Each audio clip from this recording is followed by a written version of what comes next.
참 대단한 것 같습니다. 땅덩이 크기로만 따지면 남북한 다 합쳐와야 우리 아리조나만큼도 되지 않는 땅 덩어리인데, 그럼에도 불구하고 이 미국 거리에 다니면 한국 자동차들이 이렇게 요즘 들어 더 많이 보이는 것 같고요.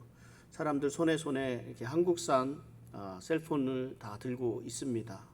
또 흔히 보게 되는 점점 더 인기를 더해가는 한국산 전자제품들, 여러 가지 제품들이 있고, 전투기를 만들고 우주선을 만들어서 날려보내기까지 합니다. 이게 대단하지 않습니까? 여러분은 이런 한국 사람이라는 것에 대해 자부심을 가지고 계십니까? 모르겠습니다. 우리 고건사님, 원건사님 이런 분들이 처음에 미국에 올 당시에는 한국 사람이라는 것이 좀 부끄러울 수도 있었겠다라는 그런 생각을 해보기도 합니다. 왜냐하면 좀 이렇게 그 당시만 해도 조금 저희는 좀 전쟁 이후에 못 사는 나라 사람이었고, 산업혁명도 제대로 이루어지지 않았던 그때였기 때문에 그렇습니다. 외국에서 살다 보니까 애국심이 더 생기는 것은 어쩔 수 없는 것 같습니다. 그렇다고 특별히 내가 나라를 위해서 더 큰 일을 하는 것 같지는 않지만, 한국 사람으로서 부끄럽지 않게 좀 살아야 되겠다라는 이런 마음가짐은 가지고 있게 됩니다. 사도 바울이 빌립보 성도들에게 복음에 합당한 삶을 살 것을 명령합니다. 우리는 예수 그리스도를 믿음으로 예수님의 사람이 되었습니다. 그리스도인이고 하나님의 백성이고 천국 시민입니다. 천국 시민으로 이 땅에서 살아가고 있습니다. 당시 로마인들은 세계 어느 곳을 가든 로마 시민으로서 그 정신과 그 긍지를 가지고 살았었습니다. 그러니까 사도 바울이 천국 시민으로 복음에 합당하게 살아라 하는 이 말씀을 제대로 잘 알아들을 수 있었습니다. 오늘날도 마찬가지입니다. 아프가니스탄 생명의 위협을 받는 그런 곳에서 자국민들을 구출해내는 일들, 해적을 통해 해적에게 납치당했던 배를 다시 구출해내는 일들, 이런 한국인들의 소식들이 들려오면 내가 어디에 속한 사람인지, 내가 어느 나라 사람인지 내 정체성을 확실하게 알게 될 때 내가 어떠한 삶을 살아가야 하는지에 대해서도 분명한 방향을 알게 되는 것 같습니다. 천국 시민으로서의 삶이 어떤 모습입니까? 복음에 합당한 삶이 어떠한 삶입니까? 우리 그리스도인은 하나가 되어야 한다고 말씀합니다. 한마음 한뜻으로 합심해서 복음을 위해 주님께서 주시는 그 은혜와 주님께서 주시는 그 고난으로 살아갈 것을 말씀합니다. 우리가 하나 될 수 있도록 하나님께서 우리에게 큰 축복을 주셨습니다. 이것을 다시 말하면 하나님께서 우리에게 주신 이 축복은 바꾸어 말하면 우리가 그리스도인의 본분대로 살아갈 것을 말씀하시는데, 그것을 구체적으로 빌립보서 2장 1절에 이렇게 말씀합니다. 그러므로 그리스도 안에 무슨 권면이나 사랑의 무슨 위로나 성령의 무슨 교제나 긍휼이나 자비가 있거든. 그리스도인으로 세상과 구별되는 것들이 있습니다. 구별되어야 하는 것들이 있는데 바로 이 말씀입니다. 바울은 그리스도의 안에서의 권면에 대해 말씀합니다.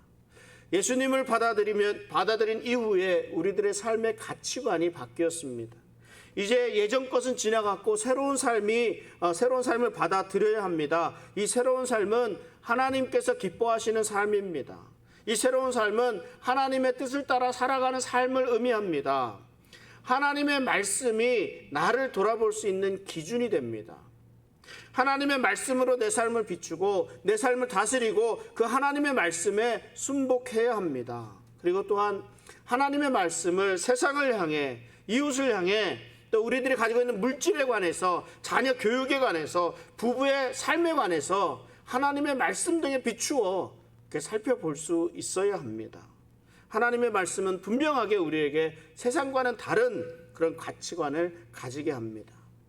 우리들은 늘 부족합니다. 잘못할 수 있고 실수할 수 있습니다.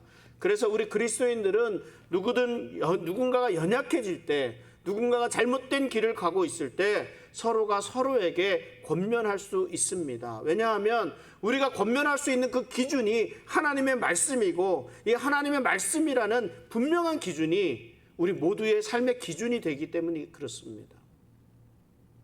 그리스도인은 하나님의 말씀을 기준으로 살아가야 합니다. 또한 그 말씀대로 살고 있지 못할 때에는 서로 권면함으로 도와줄 수 있어야 합니다. 그리고 이 하나님의 말씀은 우리 그리스도인에게 뿐만 아니라 세상을 향해서도 열려 있습니다. 그래서 우리는 세상을 향해 하나님의 말씀을 선포하고 선한 영향력을 끼칠 수 있어야 합니다. 사람들의 잘못된 점들을 지적하고 바로잡아 줄 수 있어야 합니다. 우리가 이렇게 하고자 하면, 그런데 세상이 우리에게 무엇이라고 말합니까? 너나 잘하라고 말합니다. 너나 잘하라고. 무엇 때문에 그렇습니까? 우리가 하나님의 백성으로 그리스도인으로 제대로 살고 있지 못하기 때문에 그렇습니다. 영어 성경에서는 이 권면이라는 말을 격려라는 말로 번역하고 있습니다. encouragement라는 말이죠. 그리스도인은 하나님의 말씀으로 내 자신을 격려하고 또 다른 사람들을 격려하는 삶을 살아야 합니다. 그리스도인의 본분은 나만 잘 살아서는 되는 것이 아니라 나뿐만 아니라 다른 사람들도 하나님의 말씀대로 살아갈 수 있도록 도와주어야 합니다. 나만 구원받아서는 되는 것이 아니라 다른 사람들도 구원받을 수 있도록 그 길로 인도해야 하는 삶이 그리스도인의 삶입니다. 그리고 바울은 그리스도인의 본분으로 사랑의 위로에 대한 말씀을 하십니다. 교회가 하나 될 수 있는 것은 예수님으로부터 오는 그런 사랑의 위로를 모두 누리고 있기 때문입니다. 여기 계신 모든 분들이 예수님을 믿고 난 이후에 예수님으로부터 귀한 사랑을 받았습니다. 그 받은 사랑의 공통점을 우린 모두가 소유하고 있는 겁니다. 그래서 이 공통된 경험이 우리 성도들을 하나가 되게 해줍니다. 우리가 힘들고 어려운 시간을 지나고 있을 때, 고통 속에 있을 때 그리스도의 사랑이 깊은 위로를 전해줍니다. 지쳐있고 낭망하고 실망할 때 우리 그리스도의 사랑은 우리에게 새로운 힘을 실어주어서 일어설 수 있도록 인도해 줍니다. 그리고 바울은 또한 성령의 교제에 대해서 말씀하시는데, 어떤 사람이 예수님을 믿게 되면 그 순간 바로 그 성령을 받게 되어 있습니다. 이 말은 성령으로 서로 교제하게 하셨다라는 말이라 할 수 있습니다. 그러므로 우리가 예수님을 믿고 난 이후에 우리는 개인적으로 우리의 삶 속에서 개인적으로 성령님과 깊은 교제를 나누게 됩니다. 이 성령과의 교제는 결국 온 성도들이 동일한 성령에 의해서 하나가 된다는 것을 의미합니다. 이 여러분, 교제한다는 말이요, 그저 같이 앉아서 밥 먹고 서로 이야기를 나누는 것에 멈추는 것이 아닙니다. 이 교제한다는 말에는 참여한다라는 의미가 들어 있습니다. 간섭한다는 뜻도 있습니다. 우리가 신앙생활을 편안하게 하려는 사람들이 있습니다. 이 신앙생활을 편안하게 하려는 사람들은요, 교회에 와서 예배만 간단히 드리고 다른 사람과는 전혀 관계없이 나 혼자만 하나님 앞에서 잘 살면 된다고 생각하는 사람입니다. 다른 사람이 잘못되어도 관심 갖지 않고 다른 사람의 일에도 간섭할 필요가 없다고 생각합니다. 그리고 자신은 대단히 실리적이고 손해를 안 본다고 생각을 합니다.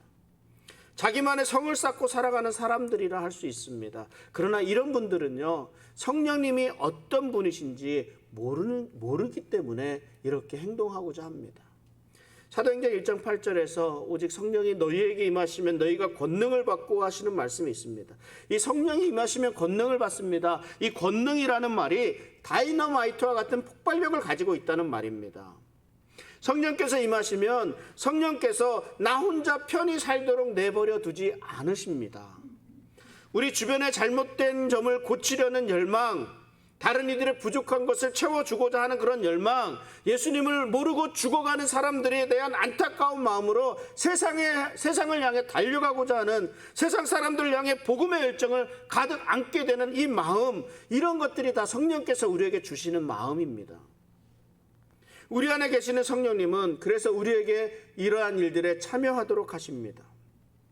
다른 사람들에게 깊은 관심을 갖도록 합니다. 어둠 속에서 빛의 역할을 감당하도록 요청하십니다.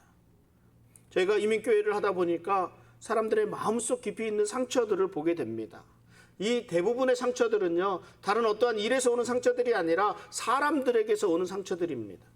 그래서 어떤 사람은 이제는 나는 다른 사람과 아무 관계도 맺지 않고 살아가겠다 생각합니다. 나는 주지도 않고 나는 받지도 않겠다 이렇게 생각합니다. 그런데 그럴 수가 없습니다.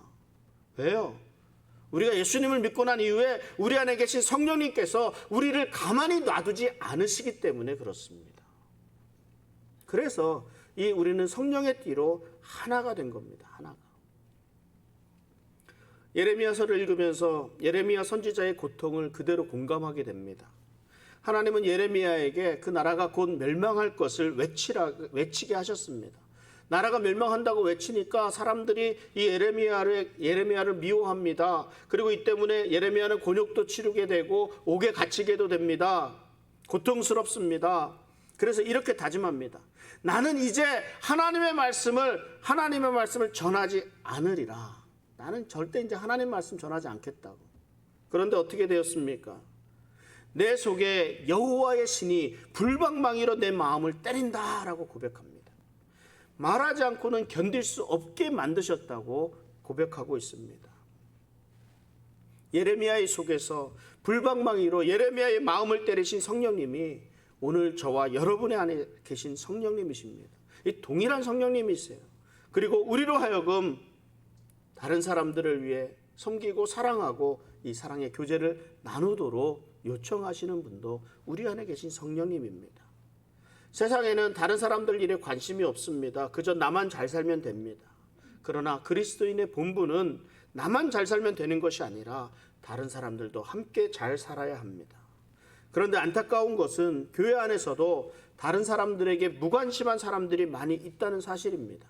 물론 내 사는 것도 참 벅찹니다. 힘이 듭니다. 그럼에도 불구하고 다른 사람들에게 관심을 가지는 것이 그리스도인으로서의 본분임을 잊지 말아야 합니다. 나이가 들어 보아야 나이 든 사람들의 마음을 이해하게 됩니다. 자녀들이 다 성장해서 집을 떠난 분들은 언제 자녀들을 키워보았는지 다 잊어버립니다. 그러니까 성경 학교를 하거나 유스가 캠프를 간다 해도 아무런 관심도 없습니다. 누가 무슨 일을 당했는지, 누가 왔다 갔는지, 지난주에는 누가 왔는지 안 왔는지, 어떤 일이 있었는지 아무런 관심이 없습니다. 이런 말들이 무엇입니까? 이것은 다르게 표현하면 사랑이 없다라는 다른 말로 표현할 수 있습니다. 바울은 성령께서 다른 사람에게 깊은 관심을 갖도록 하신다고 말씀하면서 그러면서 이제 덧붙이는 게 긍휼과 자비에 대해서 덧붙입니다.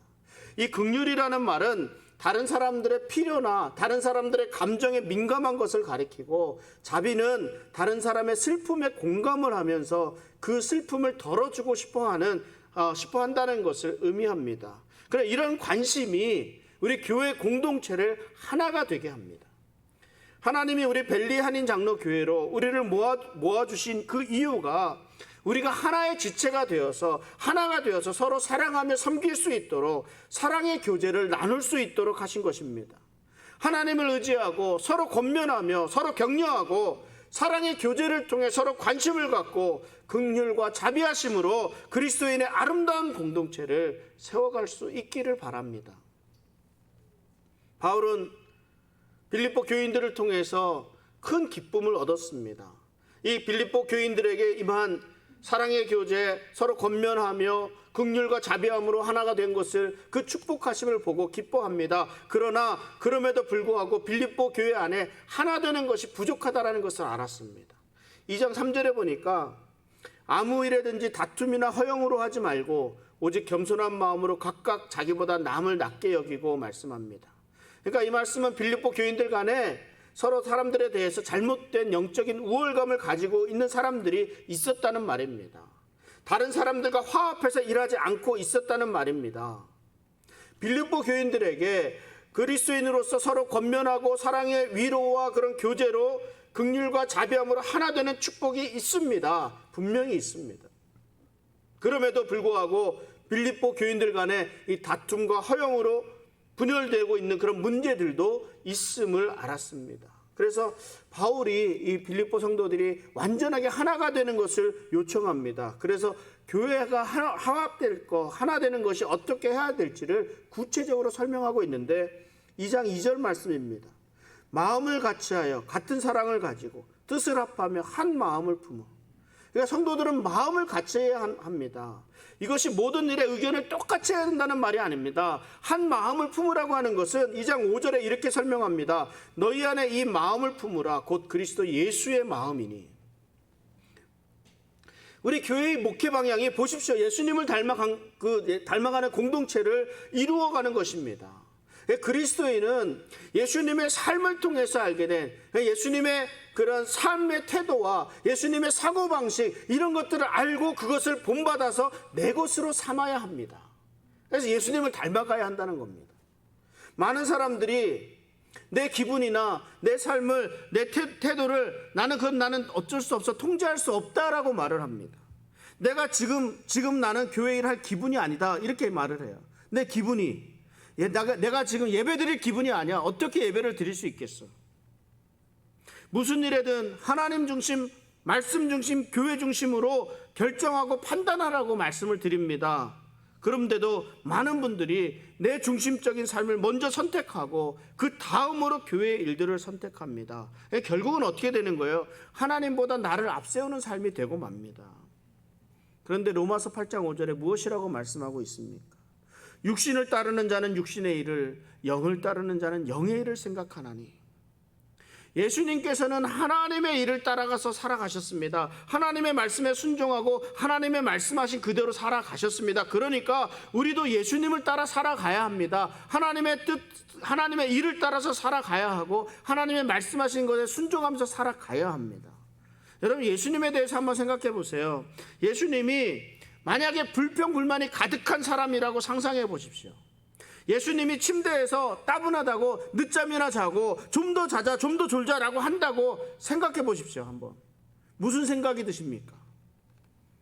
여러분이 가지고 있던 예수님에 대한 생각과 모습과 지금 생각한 모습이 이게 어우러진다고 생각하십니까? 상상이 됩니까? 절대 그렇지 않을 거예요.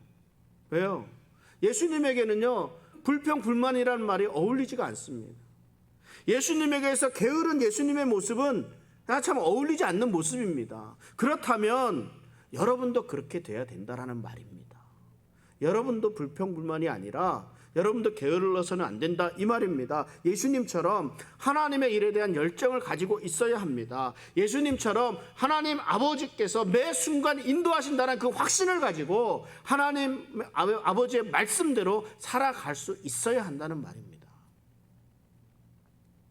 바울은 그래서 우리가 품어야 할 예수님의 마음에 대해서 자세하게 설명을 해줍니다. 예수님이 어떤 분이십니까? 예수님을 믿고 난 이후에 내 삶에 어떤 변화가 왔습니까? 예수님의 마음이 내 안에 살아있습니까? 예수님의 마음이 내 삶 속에 있습니까? 예수님이 가신 길을 지금 사모하고 있습니까? 예수님을 닮아가는 이 삶이 나의 삶의 가치가 되고 축복이라고, 영광이라고 생각하면서 지금 살아가고 있습니까? 빌립보서 2장 6절에 그는 근본 하나님의 본체시나 하나님과 동등됨을 취할 것으로 여기지 아니하시고 말씀합니다. 예수님이 하나님의 본체시라고 말씀합니다. 하나님 자체라는 말입니다. 하나님이시라는 말입니다. 하나님과 동등하십니다. 하나님과 능력도 같습니다. 하나도 다를 것이 없습니다. 이런 예수님이 하나님과 동등됨을 취할 것으로 여기지 아니하셨습니다. 왜 그러셨을까요? 저와 여러분들 때문에 그렇습니다. 저와 여러분들을 구원하시기 위해서입니다. 저와 여러분들을 만나시기 위해서 그 높은 자리를 버리셨습니다. 오히려 자기를 비우셨습니다. 자기를 낮추셨습니다. 모르겠습니다. 여러분들이 요즘 재미있게 보는 TV 드라마가 무엇이 있을까 생각을 해보면 여러 가지가 있겠죠. 저는 드라마가 매일 사랑 타령이나 하고 이렇게 생각을 하기도 합니다. 그러나 사실 크게 두 가지 이야기로 나누어 볼 수가 있습니다. 하나는 아래에서부터 위로 올라가는 이야기입니다. 그러니까 가난한 사람이 높아지는 거, 부자가 되고, 청소부가 CEO가 되고, 있잖아요. 반지하 새방에 살던 사람이 펜트하우스로만 올라가는 이런 이야기들이 주로 이루고 재밌어 합니다. 성경에도 이와 같은 이야기들이 참 많이 나옵니다.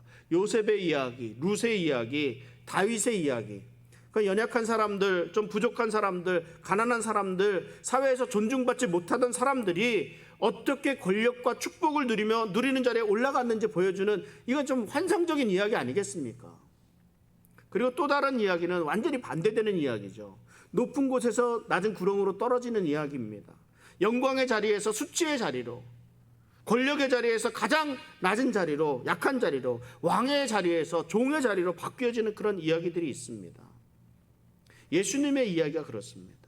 예수님은 살아계신 그리스도시고 하나님으로 인간의 몸을 입으셨습니다. 또한 온 인류를 위해서, 저와 여러분들을 위해서 십자가에서 죽으셨습니다. 우리의 구원을 위해서 하나님의 아들이신 자신의 권리를 뒤로 하셨습니다. 오늘 본문 말씀에는 종의 형체를 가지사 사람들과 같이 되셨다, 이렇게 말씀합니다. 하나님이 인간의 몸을 입으셨는데 이것은 그리스도께서 스스로 자신을 내주셨고 스스로 쏟아 부으셨으며 스스로 자기의 목숨을 거셨다는 의미입니다. 예수님은 자신의 형체를 자신을 낮추시며 종의 형체를 가지셨다고 말씀합니다. 그런데 우리가 생각해 보는 것은요, 예수님은 그럼에도 불구하고 사람의 모양과 같으시지만 그럼에도 불구하고 하나님이시라는 사실입니다. 간혹 이 말씀을 잘못 해석하고 잘못 이해하는 사람들이 예수님이 신성을 버리고 인성만을 인간이 되신 것이라고 생각합니다. 그런데 그렇지 않습니다. 예수님의 신성에 인간의 몸, 인간의 본성을 추가하신 거예요. 이것을 분명히 알아야 됩니다. 그러니까 예수님은 참 하나님이시면서 예수님 참 인간의 모습을 하고 계셨다는 말입니다. 사람은 태어나면서 엄마 젖을 먹고 자랍니다. 예수님도 마찬가지였습니다. 예수님도 지혜와 키가 자라고 그런 성장의 기회를 가지셨습니다. 예수님은 직업도 가지셨습니다. 예수님의 직업이 뭐예요? 목수예요, 목수. 사람들은 예수님이 하나님이시니까 감정도 없고 아픔도 고통도 못 느끼실 것이라 생각기도 합니다. 그러나 예수님은 우리와 똑같은 감정, 똑같은 고통을 느끼십니다. 얼마나 피곤하시면 광풍이 불어오는 그 뱃절에서도 그 흔들리는 가운데서도 주무실 수밖에 없었습니다. 예수님도 목이 마르십니다. 그러니까 길을 지나다가 우물가에 있는 여인에게 물 좀 달라고 요청하시기도 하셨습니다. 십자가상 위에서는 타는 목마름으로 갈증을 느끼는 그런 고통을 당하시기도 하셨습니다. 한편 예수님은 혼인잔치에서 어머니의 요청에 의해서 그 물을 술로, 그 포도주로 바꾸는 기적을 행하면서 그 잔치 자리를 기쁘게 만들어 주시기도 하셨습니다. 사랑하는 마리아가 슬퍼하는 그 모습을 보면서 그 아픔을 보시고 나사로를 죽음 앞에서 우시기까지 하셨던 예수님입니다. 마지막에 예루살렘에 올라갈 때는 앞으로 당할 그 환난을 인해서 예루살렘을 보시고 우신 분이 예수님이셨습니다. 예수님은 우리와 성정이 같은 사람이셨습니다. 그러나 그렇다고 해서 신성이 사라진 것은 아닙니다. 예수님은 말씀만으로도 귀신을 쫓아내시고 죽은 자를 살리시고 바람을 멈추게 하셨습니다. 이 신적인 능력을 발휘하셨습니다. 그러나 예수님 자신의 뜻대로 하지 않으시고 이 모든 일을 하나님의 명하신 대로 하나님의 뜻대로 행하셨습니다. 예수님께서 종의 형체를 가지셨다 말씀합니다.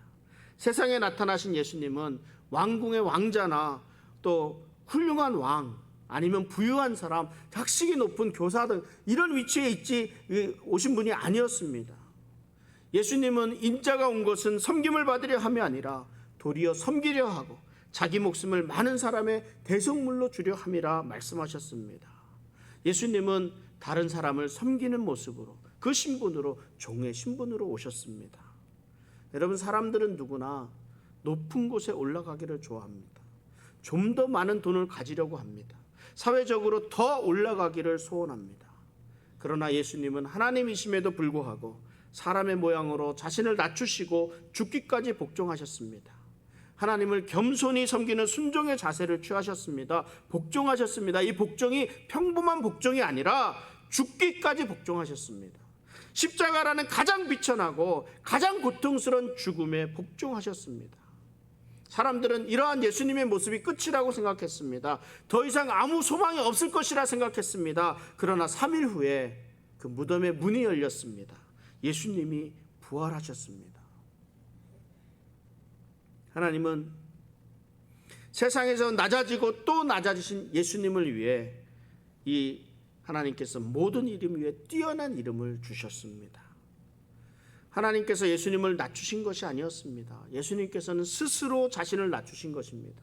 그런데 놀라운 사실은 다시 높여주실 때에는 예수님이 스스로 자신을 높인 것이 아니라 하나님 아버지께서 높여주셨다는 사실입니다. 모든 이름 위에 뛰어난 이름으로 높이셨습니다. 말씀을 정리합니다. 바울은 이 빌립보 성도들에게 임한 하나님의 축복, 그리고 그리스도 안에 무슨 권면이나 사랑의 무슨 위로나 성령의 무슨 교제나 긍휼이나 자비를 가지고 그리스도인의 본분에 대해서 설명을 합니다. 한 마음을 품으라 권면합니다. 이 마음은 겸손한 마음입니다. 자기보다 남을 낮게 여기는 마음입니다. 내 일뿐 아니라 다른 사람의 일을 돌보는 마음입니다. 곧 그리스도 예수의 마음입니다. 우리 같이 한번 읽어보겠습니다. 마가복음 10장 45절 함께 읽습니다. 인자가 온 것은 섬김을 받으려 함이 아니라 도리어 섬기려 하고 자기 목숨을 많은 사람의 대속물로 주려 함이니라. 아멘. 예수님은 하나님이십니다. 그러나 하나님과 동등됨을 취하지 않으시고 종의 형체를 가지사 사람들과 같이 되셨습니다. 사람의 모양을 입으셨습니다. 자기를 낮추시고 하나님의 뜻에 죽기까지 복종하셨습니다. 우리는 그리스도인으로 예수님의 죽기까지 복종하신 일을 애써 외면하려고 합니다. 섬김으로 이 땅에 오신 예수님의 모습을 외면하려고 합니다. 왜 그럴까요? 이 마음이 저는 더 답답합니다. 예수님을 닮아가려면, 예수님을 따르는 그리스도인이라면, 그리스도인의 본분을 따르는 사람이 되려면, 복음에 합당한 삶을 살아가려면 예수님처럼 섬기는 자의 자리에 있어야 합니다. 죽기까지, 예수님처럼 죽기까지 복종해야 합니다. 이 사실을 너무나 잘 알고 있습니다. 그런데 나는 죽기 싫습니다. 복종하기 싫습니다. 다른 사람 섬기는 거 싫습니다. 내가 당장 죽게 생겼는데 다른 사람들의 일에 무슨 신경을 쓸 수 있겠느냐, 이럽니다. 그러니 답답할 수밖에 없습니다.